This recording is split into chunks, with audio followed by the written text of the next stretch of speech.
how do you start as high as possible? Because the lower you start, the longer it takes to get to that high benchmark. And sometimes you can never get there because the lower you start, the more you get stuck at that level or at that brand. You'll always become a tier C institution if you start at tier C or tier 3 thinking I'll get to tier 1 someday. Quality doesn't scale. You have to set the quality bar from day one and then scale on quantity without diluting quality. But trying to scale quality is almost an impossible task. My next guest on the 1% Project is the incredible Pramath Sinha. Pramath is an entrepreneur, educator, and an institution builder. Having conceptualized and built hallmark educational institutes such as the Indian School of Business and the Ashoka University, now he's on a journey of building Harappa Education, a platform that enables future leaders to learn essential social, cognitive, and behavioral skills. He is also the founder of the Vedika Scholars Program for Women and the Naropa Fellowship. He kicked off his career with McKinsey, went on to head ABP Media, and later on built 9.9 Media Group as well. In this conversation, he talks about his journey to finding purpose. How does he go about idea to execution? Who is an early adopter and why are they unique? His legacy and contribution towards Hindi literature, and much more. If you have any feedback about this conversation, speaker or topic recommendations, you can drop me a line at pratish@1%.live. You can also sign up to the 1% Project newsletter at 1%.live to get the show notes and the key insights from this conversation and every other conversation. We kick off this conversation with Pramath asking him about purpose and how does one find it. Early on in life, your purpose and your ambition and your notion of success ends up matching. You actually don't think about purpose very much. You think about just getting a job, getting a good salary, making money, accumulating assets, getting freedom to live and travel and do what you want and not be dependent on others. And then you start thinking about supporting your family, your children, your parents, and helping them. Once you get past that, you start saying, oh, is it all there is to life? And should I be doing something that I truly care about? And why do I exist? And who am I? And so on. So you have to get to the point where you have the luxury of asking those questions. Some people are courageous enough early in life that they say, I don't care about those things. I'm going to ask the question about purpose early. I wasn't like that. It took me a while to get to the point in saying, what am I doing and why am I doing this? So I think at some point or the other does become important to everybody, I would reckon. Some people discover it sooner, some people discover it later. Now, once you realize that purpose is important, you then start wondering, okay, so how do I find purpose? And a lot of people, and these days this thing about purpose is people learn about it earlier on. There are TED Talks, there are people who write about this. So young people who are prone to worry start worrying about, okay, so how do I find my purpose? How do I find my purpose? And they come to me often. And not to blame them or make fun of them. I think it is true that you are curious to know what is the process. How do you get there? And what I've realized is that purpose doesn't grow on trees, nor is it buried somewhere for you to go on a treasure hunt and find it and dig it out for yourself. That your purpose is lying somewhere. Your purpose you find by discovery. You discover it. And to discover it, you have to try out different things. The more different things you try out, the more you realize what you don't like or what is not your purpose. And somewhere you hit upon things that seem like your purpose. So you engage in that and you stay with that for a long time, or you say, no, there's a slight variation on this that I want to do. And then that becomes your purpose. So right now, I think I've discovered that putting all my life's energies into education and high quality education is how I want to spend my life for. That's the closest I think I have found to my purpose. This may change over time, who knows? But for now, that's where I am. You started off as a consultant. You work for McKinsey, you're with a branded company. You saw the world through multiple lenses. And at that point, if that may have seemed as purpose, but now that you probably have really narrowed down what your purpose is, how do you really know that this is my purpose and this is what I enjoy and I'll keep doing this my whole lifetime? Right now, I feel like this is the purpose and this is what I will continue to do for the rest of my life. But that, like I said, could change. And that's exactly what happened when I was at McKinsey or when I was doing my PhD or when I was building my media company. So I think it's quite natural to live in the moment, and in the moment of the day, because you don't know better, you think this is going to be what you are for the rest of your life. Unless you are unhappy and you are searching still, and you obviously know that what you're doing is not. But if you are in a place where you feel like, oh, I was searching for this and I found it, then you feel like you just need to stay there and you'll be here and you'll do this for the rest of your life, as you just said. But somewhere along the way, something comes along and you discover something new. You discover something about yourself that you didn't know. You realize that you have a capability that you never thought you had. Sometimes somebody else comes and tells you, I never thought I would go and do higher studies in engineering. Two of my professors literally dragged me and said, no, you're not going to do an MBA. You're not going to become a software developer. You must go study. And I was like, me go study? Are you out of your mind? Me do a PhD? So sometimes others believe in you more than or believe in yourself, and they lead you to something new. So who knows? I might find that a few years from now, I might be doing something that has no connection to education. Right now, it doesn't look like that will happen because you are so buried in it and that's all you can see, and you are so content with what you have. In a way, you do fall into your comfort zone, even with your purpose, I guess, that you don't see if there's any higher purpose beyond this. So I can confess that I'm not searching right now for anything higher. But if something came along the way 5 years from now, 10 years from now, you'll be asking me the same question. And I'd be like, I don't know. Purpose is a transient journey. Purpose is a lot of your experience personified in your interests and the direction you want to take your life into. At this point of time, education is something that definitely is very close to your heart. In one of the interviews, you actually mentioned that you understood or you realized your purpose even after you had built ISB and Ashoka. That is very interesting. For me, I thought once you built ISB, probably you had stumbled upon your purpose. But after building ISB and Ashoka, you stumbled upon your purpose, which was amazing to me. So what did you realize? We sometimes, as human beings, overcomplicate things, or perhaps things look simpler once you've evolved. What had happened was that when I did ISB, it was like a side project when I was at McKinsey. Started out as a side project. I became Dean of ISB as a backup. I was not supposed to be the Dean of ISB. I was the night watchman, the 12th man, right? The two people we recruited as deans chose for various reasons not to come at the last minute. So the board said, oh, you've been building this. I was the project manager of the project. So I had great amount of ownership of the project. So I was very privileged that they asked me. And the reason they asked me was I used to be a former academic and then I had a PhD. So I qualified, but also had been building the project. So they made me dean for a year.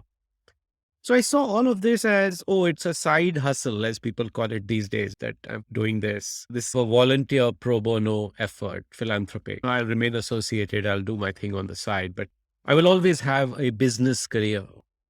I was a high-flying McKinsey consultant, slated to maybe become head of McKinsey and go on in the hierarchy of McKinsey, and I was quite happy there. But then the opportunity to become a CEO came, and I followed that.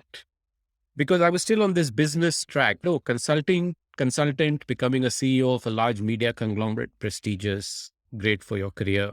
So I was following very much a business career, a management, leadership oriented mindset. That's where my trajectory would be. And that all of this ISB stuff was on the side.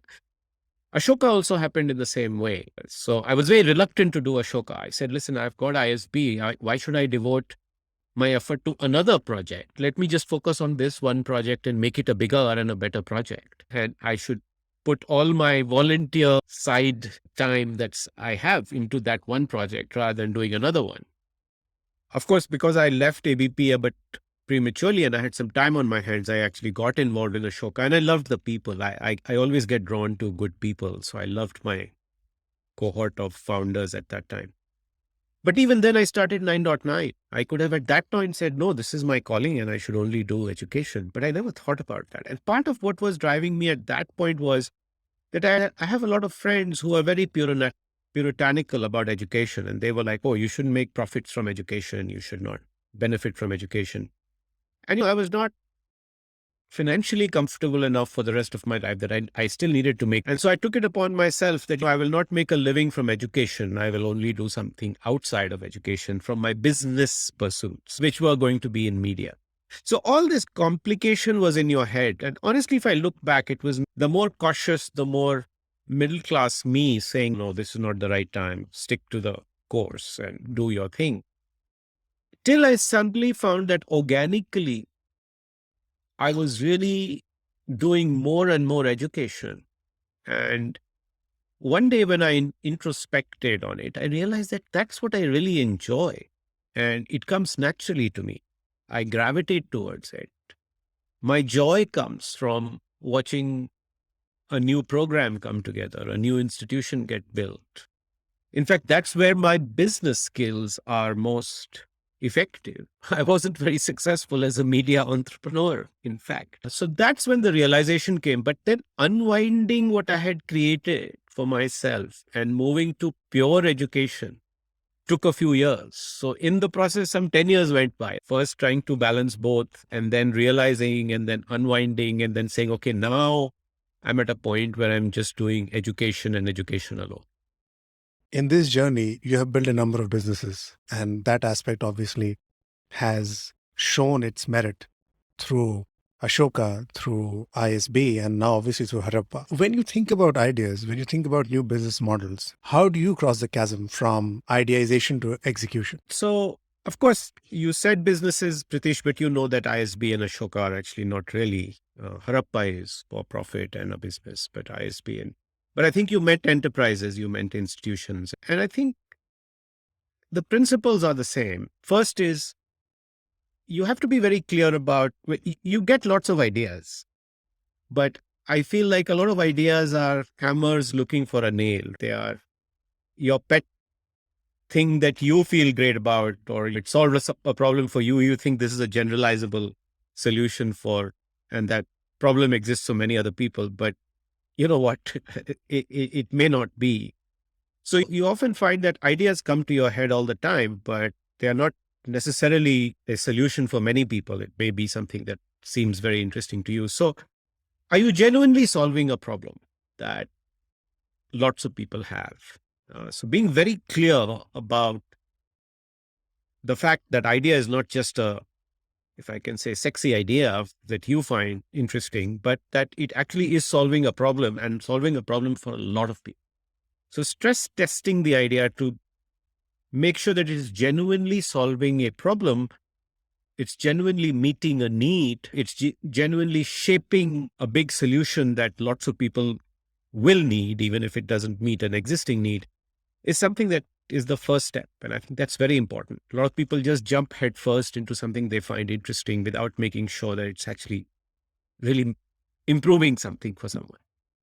From there, I think my formula has very much been one to then say, how do I come up with a solution or a more fleshed out idea that has something that is unique and distinctive in it, that it is not a run of the mill solution. And, it's okay to talk conceptually about it, but let me give you an example. ISB, for example. Now, it wasn't like we were trying to create another MBA. The problem we saw was that there weren't enough quality MBAs to hire. And a lot of good quality students did not have quality options to study. Now, it was very natural for us sitting at McKinsey to say, this is needed. And India is growing and massive economy, there'll be demand. So you could have rushed off and started a school. But equally, at some point during that time, the AICT had already approved 963 MBA programs in this country. I remember checking and these records were public. But they had approved 900. There were only 1,000 MBA programs in the country. So what is one more MBA program? So then the question becomes, okay, great idea, Mr. McKinsey, but what is the problem we are trying to solve? So as we thought about it more, we realized that the specific problem that we were trying to solve, of course, was of meeting the great demand for talent that was going to be there in companies. But the other problem we were trying to solve is that a bright young college graduate who wants to get an MBA, if he or she does not get into an IIM A, B, or C at that time, then their only option of going to a good MBA program that would get them a job at a McKinsey or a Citibank or a top corporation, now Amazon or Facebook, would be to go abroad. And that was very expensive. So if people couldn't afford to go abroad, there was no other option. They were stuck in no man's land. And then they had to settle for a school that they thought was not good enough for them, but they had no choice. So we were solving that problem. Now, to solve that problem, we realized that these are people who were already a few years old. They've already worked for a few years. And many of them, in fact, in India, because we get married young, are already married. Some of them have kids.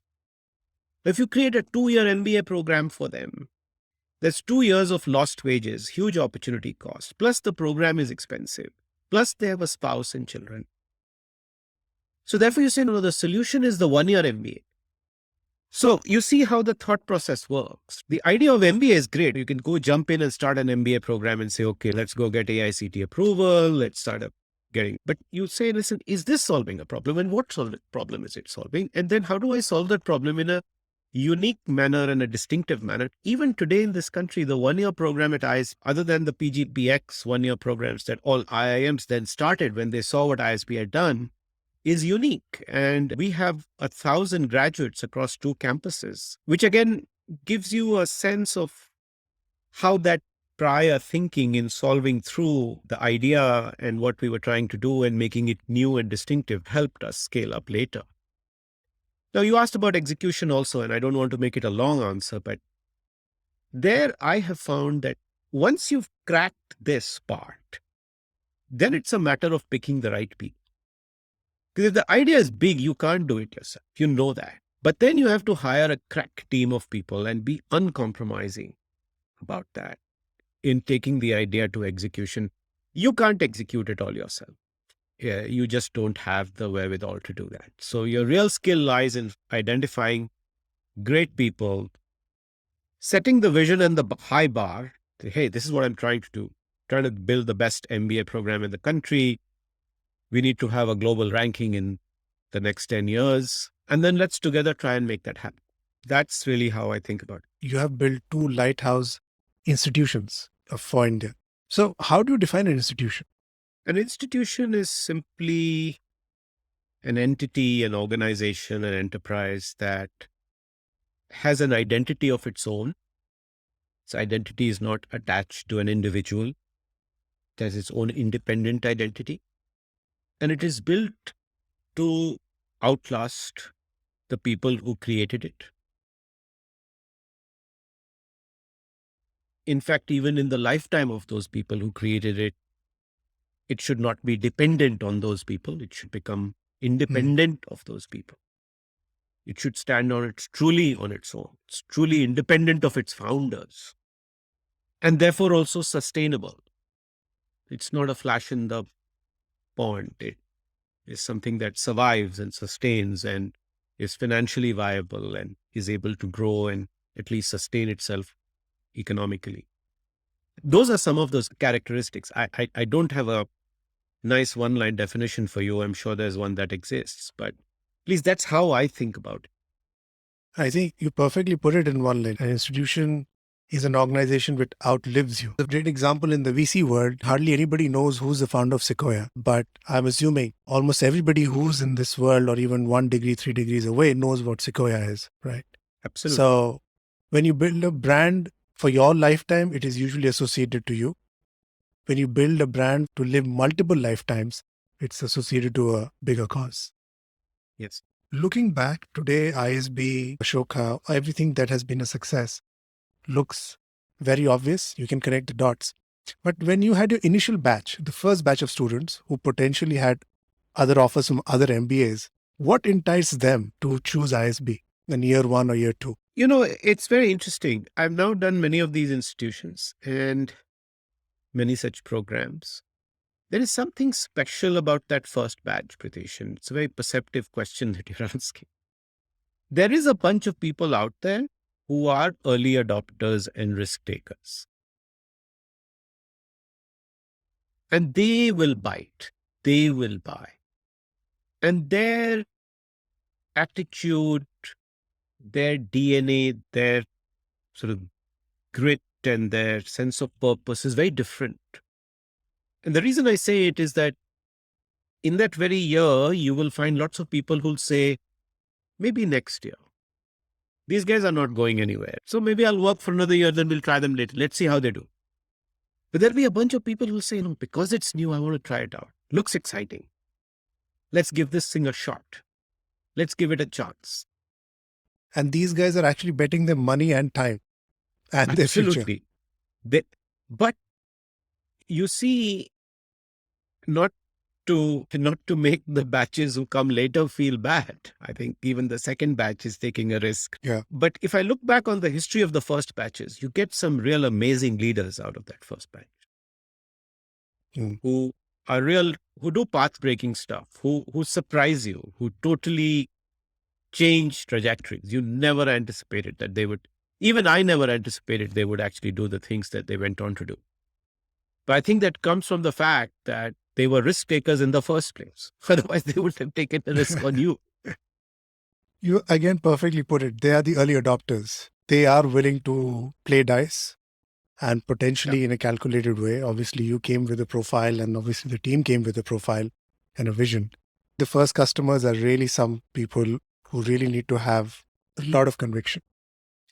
I have been in education myself, and it is true about the education world that a lot of people spend millions of dollars to associate themselves to certain brands because there is a network effect, there's a brand effect, and it does work. There's no doubt about it. But you, in a very short period of time, both the institutions, Ashoka as well as ISB, you have been able to actually make them landmark brands. People associate with them. How have you been able to achieve that? There's only one secret. It is an open secret. That's faculty. That's it. Faculty is the only secret ingredient. And let me explain to you why. If you think about the educational experience of people, or let me even go back one step further. If you think about an institution, what is it known for? It's known for the students it attracts and what the students and their parents say about that institution at one level. And that's the teaching reputation part of it. Most people don't even know the faculty actually, but they meet a kid in a party or a get together and the kid says, no, I'm at Ashoka and I'm really happy. And the parents then come and say, oh, I'm really happy my kid goes to Ashoka. Ashoka is a great place. That's what builds that part of the reputation. Nobody knows who were the teachers who taught that kid or what was the curriculum and what the campus was like. The second part is if you aspire to that, is the research reputation. And that comes from people within academic circles, people who also work on research, whether it is non-academics, industry, learn about what faculty at that institution are doing. There is some association with faculty. Those are the only two things that then feed into, and to some extent, the overall impact. If you're doing some amazing cancer research or you're doing some amazing research on alleviating climate change, then that kind of helps the institutional brand. Now, the second two are very difficult to create in a short period of time. Can't be done, is my contention. At least I haven't yet found the formula to. There's a gestation period to that. So the question is, so first thing we do is you put that on hold. You say, let me first get the education piece. So that's the first decision you take. You consciously take the call that I'm going to put those two on hold in the early years and focus on building the education brand and build the brand only on the back of education. Now, how do you do that? If you remember your school, college days, your best memories of your education are the wonderful teachers you had. You don't even remember what those teachers sometimes taught you. You just remember them as great teachers. They were somewhere inspiring in the classroom. They made you goosebumpy. They made you do things that you couldn't imagine. You showed up in class every day. You sat in the front row. You took the notes. And by the way, you also got an A in the class because you were so engaged and you were so happy. What do you need to do to replicate that experience? What you need to do is you have to have every teacher be inspiring. Now, typically in a school or college, that doesn't happen. You get a binomial distribution of some sort, and very few outlier teachers were inspiring. What the secret of what we have done is we've said, in the early years and always in the future, let's make sure every teacher is inspiring. Every teacher is a rock star teacher. Every teacher is inspiring in the classroom. And in fact, if you find an inspiring teacher and they don't fit your curriculum, let's hire them in and try and get them an experience with the students. Let's get our students to experience that teacher, because it doesn't matter if a physicist is being inspired by a history teacher. To make my point, I'm going to an extreme. Now, the other part of that equation is great students. Now, how do you get both great students and great teachers at the same time? And that's a chicken and egg problem, because students will say, I need to get the teachers. I need to see what teachers are there. Otherwise, I'm a great student. Why should I study from people who are not good enough? And teachers will say, well, if your students are not good enough, I don't want to go there because I'm a great teacher. So the way we solved that problem is we said, no, we break that chicken and egg by getting the great teachers in first. And how do we do that? We say, don't leave your jobs. Come and check us out. Do a visiting faculty stint. Then you decide whether you want to move or whether we are good enough for you. But you assemble all these rock star hired guns, and I'm using these expressions deliberately to make a point. I don't want to suggest that we did that, but you hire these rock star teachers who are visiting faculty. You line them up and then you tell students, hey, these are the people you learn from. And students don't care if they are your employees or not, or whether they are permanent or not. All they care about is that they're going to get an experience with these rock star teachers. So that's how you actually build the brand. So once you get that in, then of course you have to sustain that. And that's obviously a challenge as well. But that's how you start from at a very high benchmark from day one.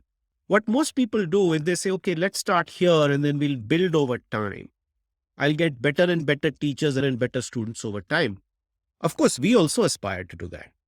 But how do you start as high as possible? Because the lower you start, the longer it takes to get to that high benchmark. And sometimes you can never get there, because the lower you start, the more you get stuck at that level or at that brand. You'll always become a tier C institution if you start at tier C or tier 3 thinking I'll get to tier 1 someday. Quality doesn't scale. You have to set the quality bar from day one and then scale on quantity without diluting quality. But trying to scale quality is almost an impossible task. That's a brilliant insight. I love that. Let's talk about Harappa. Tell us about it, and why do you think we need Harappa? Firstly, this has been the culmination of my life's work, if I may say so, without sounding too dramatic. If you look at where the world is going, then the knowledge and the technical functional skills, the things that you need to know about, constantly changing. And in fact, you need to learn about something new every day. I still don't quite understand blockchain and cryptocurrency, but I need to. All of us do. We need to know how to arrest climate change. We need to know how to deal with pandemics and so on and so forth. Right? So the speed at which you have to constantly get yourself up to speed is just going up. And the only constant in all of this is the ability to deal with all these changes. And so what is that ability? Is the question. I think that ability is something that is inherently there in all of us as human beings, but we have not been made aware that is actually the more important and the foundational and the essential skills to survive in such a fast-paced world. And that is what has stood humanity instead all our lives, which is our ability to think in a way that is logical, reasonable. It's our ability to be creative. It's our ability to problem solve. It's our ability to communicate as we are doing without ever having met each other, but having a great conversation. It's our ability to collaborate. You and I could be fighting right now and saying, no, that's not true. And why, how dare you ask me such a question? And it's our ability to be self-aware. Am I talking too much right now? Should I make this answer short? Am I being boring? How can I do better in this call? And maybe next time Pratish invites me. All of these things are important in life. I find, at least that has been my experience. And that is what has allowed me to get to where I am. I did not get any formal education in how to build an institution or to build a business school. I didn't even do an MBA or to build a liberal arts university. I didn't do liberal arts. I'm a hardcore engineer by training. I went on from being a metallurgical engineer to being a PhD in robotics, to being a management consultant, to being a media entrepreneur. Now you may say, Pramath, not everybody's life is like that. And I'm saying no, but the more I look, everybody's life is turning out to be that. It's not that I'm some extra smart guy. In fact, it has nothing to do with smarts. It has to do with the fact that you had these very foundational skills around thinking, problem solving, communicating, collaborating, and leading that you discovered later on in life. And you discovered by and by when somebody gave you a whack and said, that's not how you write, or somebody gave you a whack and said, Pramath, you better speak up in meetings, which nobody taught me at school or in college. So the question is, why not? If these are the things that are most important, that determine your success in life, that help you navigate a career, help you jump up the career ladder, help you go from one sector to another sector, one industry to another industry, show leadership, discover your passion and purpose, get into something completely new, which we all want to do as creative human beings. And if industry and employers are also complaining that, hey, I hired the best guys, how do I get them to be good team leaders? Or how do I get them to deal with situations that are not very structured and that's very ambiguous and unstructured? And that's the gap. And that's the gap that Harappa is trying to fill. And I said, listen, let's try and fill this gap, but also let's try and fill this gap at scale. Of course, we can put a bunch of trainers together and have somebody go. And that has been happening, right? Corporates have been calling trainers, coaches, facilitators. But how do you do this at scale? And everybody challenged me and said, oh, you can't teach communication skills online. And I said, I'm not saying I know how to do that, but that's the opportunity. Going back to my point about this is a unique problem to solve. And why not? Let's take a crack at that. So that's how Harappa happened. And I'm excited that we are making good progress. It's brilliant. How do you think we can bring these kind of skill sets to the blue collar workers?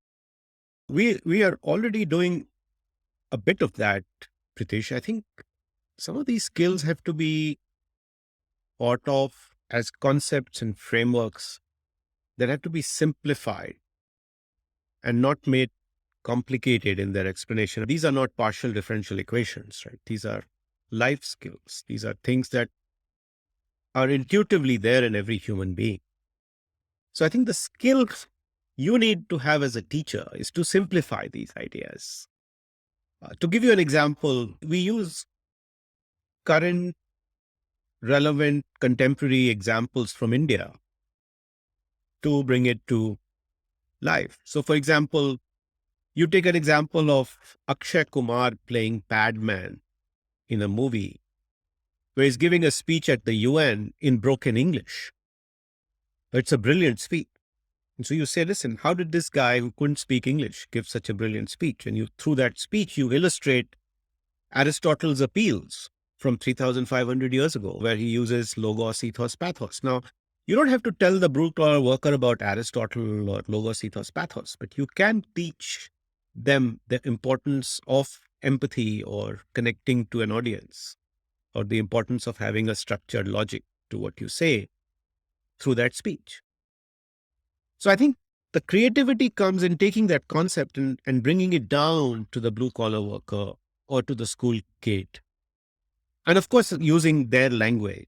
I literally mean using Tamil or Hindi, and we have done that. And then you also have to get into a little bit of the psyche of the individual. The blue collar worker doesn't want to be treated like a blue collar worker either. So one of the things we have done is on some of our content, we've used English slides with Hindi voiceover. So, first reaction is sabko translate kar do Hindi mein, right? Or give everything in Hindi. But hey, the blue collar worker also likes to be treated like the English speaking worker manager. And we can treat them that because he knows enough English to actually follow what is happening, but can't speak, can find it's difficult to quickly assimilate when somebody is talking at our speed. So I think you have to obviously pick the concepts that are most relevant for them. For example, we have 75 Thrive skills, and it's not all of them may be relevant, say, at a shop floor, but most of them would be. And then you have to tailor that content and bring it down to a level where it relates to what they do. So, we have one of our skills is negotiating win-win. To somebody who's a college graduate and MBA, you may want to bring in some very complex negotiation game theory. But to a worker on the shop floor, you may just want to help them negotiate their bonus or raise. In an MBA class, the professor would teach you BATNA, as in the concept Yes. for negotiation, Yes. but you just cannot use those terms. You put it very well. That it has to be simplified and you have to choose the right skills for them to see value so that they can actually learn and practice it. Yes. Yes. I will now try to move a bit away from these number of facets, but also touch upon, before we close this conversation, on Hindi literature. It has been handed down to you as a legacy, and also you have done some work in it, and you're a participating member of the Hindi literature. So tell us a bit about the legacy and what you're doing. You know what? I've never been asked about this side hustle of mine ever on a public forum. So thank you for asking. My father, as I was growing up, I became aware, was a writer in Hindi. You discover these things about your parents as you become a little bit more aware. And he has a huge body of work. I'm just trying to publish his full anthology of books because it's his 100th year and it's 20,000 pages, 20,000 pages of text. Wow. So going back, his father was also a Hindi writer and his father. So 4 generations in my family have been writers in Hindi. Of course, I was educated in English and my first language was Bhojpuri, is Bhojpuri. So actually, I'm terrible at writing or speaking Hindi, relative at least to my father and my grandfather. But I also felt very indebted, as also enamored and inspired by their contributions. And my father used to started a Hindi magazine in 1950 called Nai Dhara from Bihar, which was bent for, and it's a very nice name because it's like, it just means new wave or new stream. Yeah. And so there could be a Nai Dhara in every generation. So it caters to new writers, new literature. So I continued to publish that magazine. He continued to publish that magazine through his lifetime, and I now continue to publish that magazine. And now that I'm so well versed with, or at least I feel like I'm well versed with digital media, I've taken that into the digital audio, video, social media space. And I really do now feel very passionately. And if you are going to talk about my purpose with me in 10 years, I may just be doing only that, is to really look at how can we at least preserve the rich heritage of Hindi literature that we have as a country. And of course, promote and grow it if I can, but at least preserve it. So that's really what the story there is. Brilliant. Before we close, your views on what is the role of a mentor and which was the best career advice you ever got? So a mentor is somebody who deeply cares about your success with no expectation of any return or with any feeling of competition. Their real reward comes from seeing you succeed. And even there, a mentor doesn't look for credit. They just watch from afar and are satisfied that, hey, I had a role to play in this person's life. Mentors usually know you to some extent. So a lot of people come up to me after a talk like this and say, hey, become my mentor. I don't think you can get a mentor like that. You have to have somewhere been associated, worked, be known to a mentor, and trust. Asking somebody to mentor you is also a privilege for that mentor. They should really know you. You shouldn't just give your mentee-ness up because you just got liked somebody. If the best career advice I got from my mentors was to go become dean of ISB. I remember that when the opportunity came up, and like I said in the beginning, I was the backup candidate. I first and foremost I was a partner at McKinsey, and I went to all my McKinsey partners and people at McKinsey and said, listen, I think I'd like to take a year off to do this. What do you think? And they all said, are you joking? You shouldn't do this. Your career will be finished. You lose all your client relationships. And even if you come back a year later, just think about it. How long will it take for you to develop new relationships? And by the way, this whole practice is going to suffer. This business is going to suffer. You are actually putting our business at risk to pursue your own personal passion.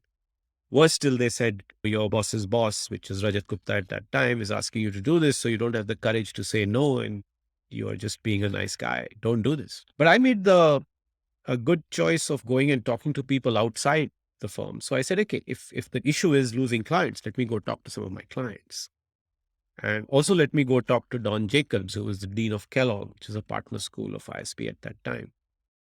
And I remember Rajendra Pawar of NIIT and Don Jacobs of Kellogg having the same reaction. If we had this opportunity, we'd jump at it. We can't do that. You can. Why are you even asking this question? Don't overthink this. It was such a contrast. And Don really made it come alive. He said, think about it.